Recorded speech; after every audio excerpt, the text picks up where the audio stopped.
Hey everybody, Ryan here from Android Coliseum to do a review here on the Google Pixel Slate. Now I did a quick little review comparing the Pixel Slate to the Tab S4. I'll try to link that in the video if I remember to do that.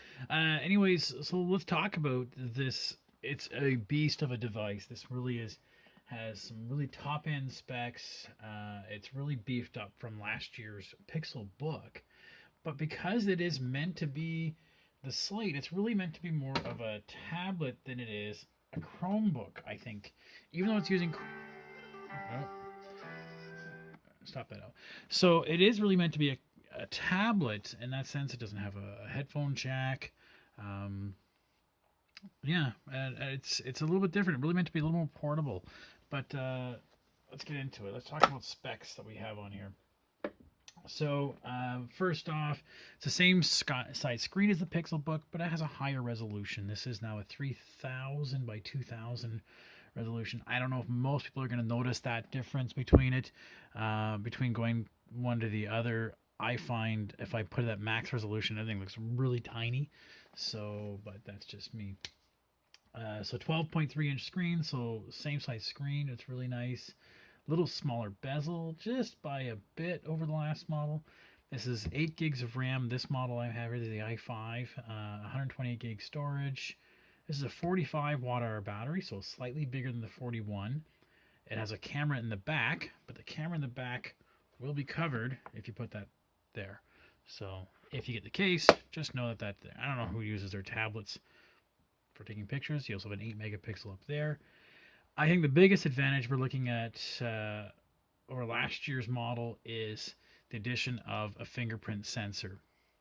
What I really liked is that as soon as I go to turn this on, as soon as I logged in, it knew my Pixel automatically. So automatically it knows that my Pixel is logged in, and I didn't have to set anything else up on this because I'd already had that kind of figured out. But I can use just my fingerprint sensor to log in. That's amazing. That makes it so much easier than having to do with a Pixel Book. The other big advantage this year is the front-firing speakers. It's one of those things I didn't really notice in the Pixel Book. Where are the speakers? And I can't really seem to find them. Are they behind something here? So if I play something...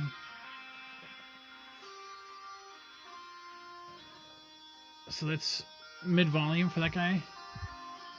But there's nowhere to find out where the speakers are.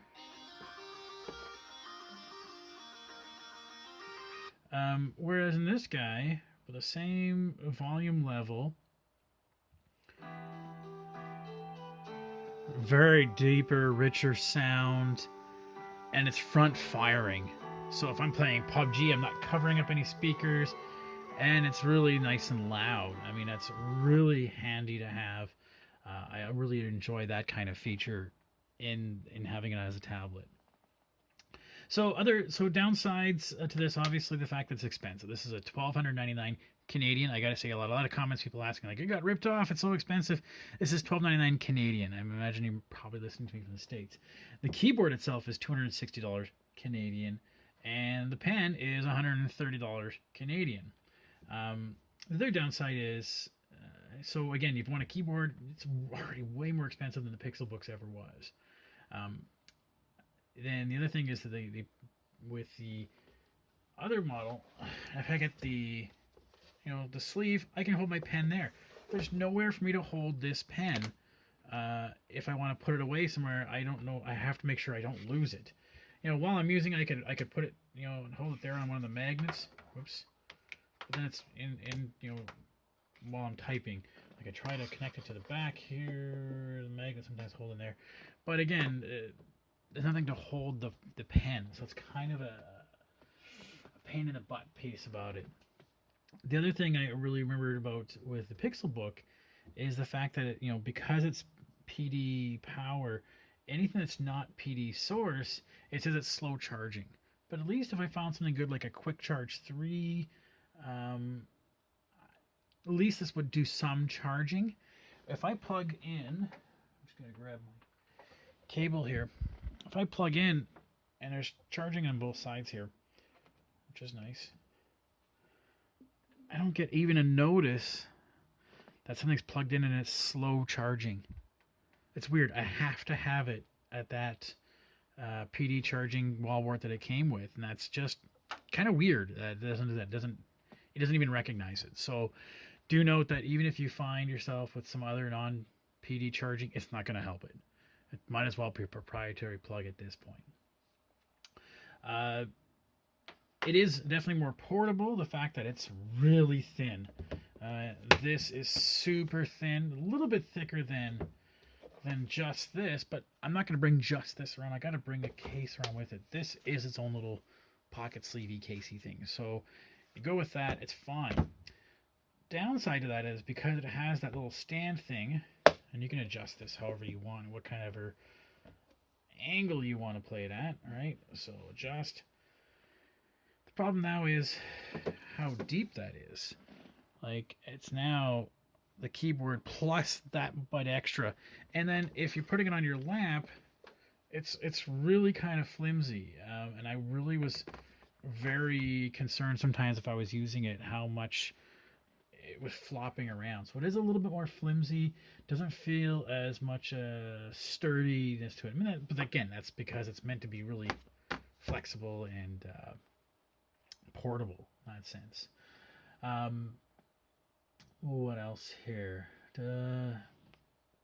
Otherwise, no. I mean, it's a great device. I mean, it's stunning display, great sound. The battery's awesome on it. I will bitch and moan about that not charging thing, but I mean, it really does last a long time.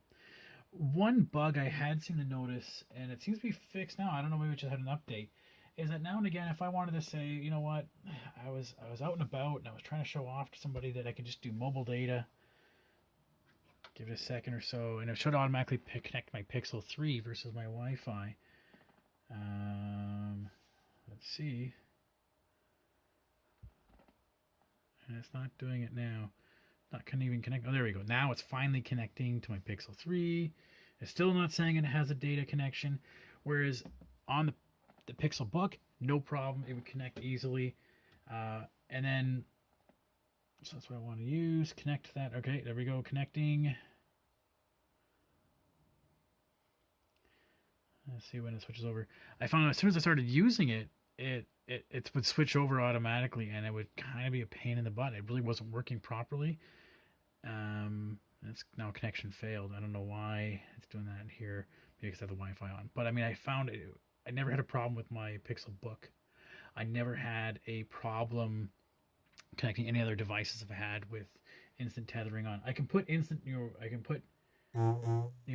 tethering on, and it'll connect to it as a Wi-Fi spot, but as this mobile data option, it never really was reliable.